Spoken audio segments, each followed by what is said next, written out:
आप तमाम हिंदू भाइयों से मैं कहना चाहता हूँ, आप ध्यान से सुनिएगा और समझने की कोशिश कीजिएगा, क्योंकि मैं जो कहने जा रहा हूँ इतना सत्य है, इतना सत्य है कि आप जब सुनेंगे और जानेंगे इस सच्चाई को तो आपके पैरों तले से ज़मीन खिसक जाएगी। आपको लगेगा कि हमारे साथ कितना अत्याचार हुआ और हम खामोश रहें और हम इस पे चर्चा भी नहीं किए और इसकी ज़रूरत भी नहीं समझे। कैसे जो है हमारे ज़रूरत को, हमारे कल्चर को, हमारे संस्कृति को और हमारे उस बुनियाद को, जो सनातन धर्म का एक सच्चा बुनियाद है और हिंदू धर्म का पहचान है, उसे कैसे ग्रस्त कर दिया गया, कैसे जो है उसे तोड़ दिया गया, कैसे जो है उसे निस्तो नाबूद कर दिया गया। बात है गुरुकुल की, जिसमें बच्चे जाके अपने धार्मिक ग्रंथ पढ़ा करते थे।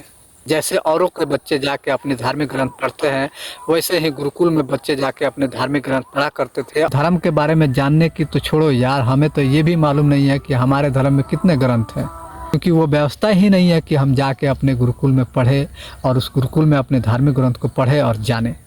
एक सच्चाई है जो आपको मैं बता देना चाहता हूँ। 1947 में जब हमारा देश आज़ाद हुआ था, उस समय जो है हमारे देश में गुरुकुल थे 37,567। और वही बात करूँ आज का, तो आज के डेट में हमारे देश में गुरुकुल बच गए हैं महज 33। और वही दूसरी तरफ की बात करूँ तो मदरसे थे उस समय 1947 में हमारे देश में महज 200, और आज के डेट में है लाखों से ऊपर। अफसोस तो इस बात पे होती है कि हमारे यहाँ गवर्नमेंट स्कूल में, सरकारी स्कूल में संस्कृत पढ़ाने वाला टीचर भी नहीं है।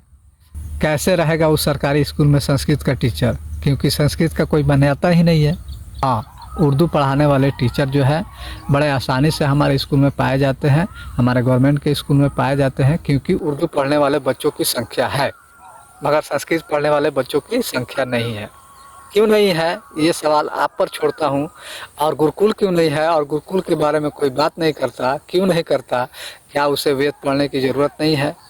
यदि नहीं है तो फिर आज के मतलब दौर में हम हिंदू धर्म और हिंदू सनातन और हिंदू राष्ट्र और बजरंग दल और हिंदूवादी दल और कौन कौन दल बना के बैठे हुए हैं, किस बात के लिए बैठे हुए हैं? अगर बनाए हैं तो दूसरे पे ध्यान देने से बेहतर है कि आप अपने लिए कुछ कीजिए, अपने धर्म के लिए कुछ कीजिए, ताकि जो है अच्छे काम हो सके, गुरुकुल खुल सके, उसमें बच्चे वस्त्र में और माथे पे तिलक लगा के शिक्षा प्राप्त करें और अपने संस्कृति को, अपने कल्चर को आगे बढ़ाएं और गुरुकुल में जाके अपने धर्म को जाने और पहचाने कि हमारा धर्म क्या है। अगर ऐसा ही रहा तो आगे चल के बहुत नुकसान हो जाएगा और हम ऐसे ही चिल्लाते रह जाएंगे, हिंदू हिंदू करते रह जाएंगे और जो है धीरे धीरे नष्ट होते रहेंगे। जय नेक्स्ट वीडियो में। जय हिंद, जय भारत, नमस्ते, सलाम।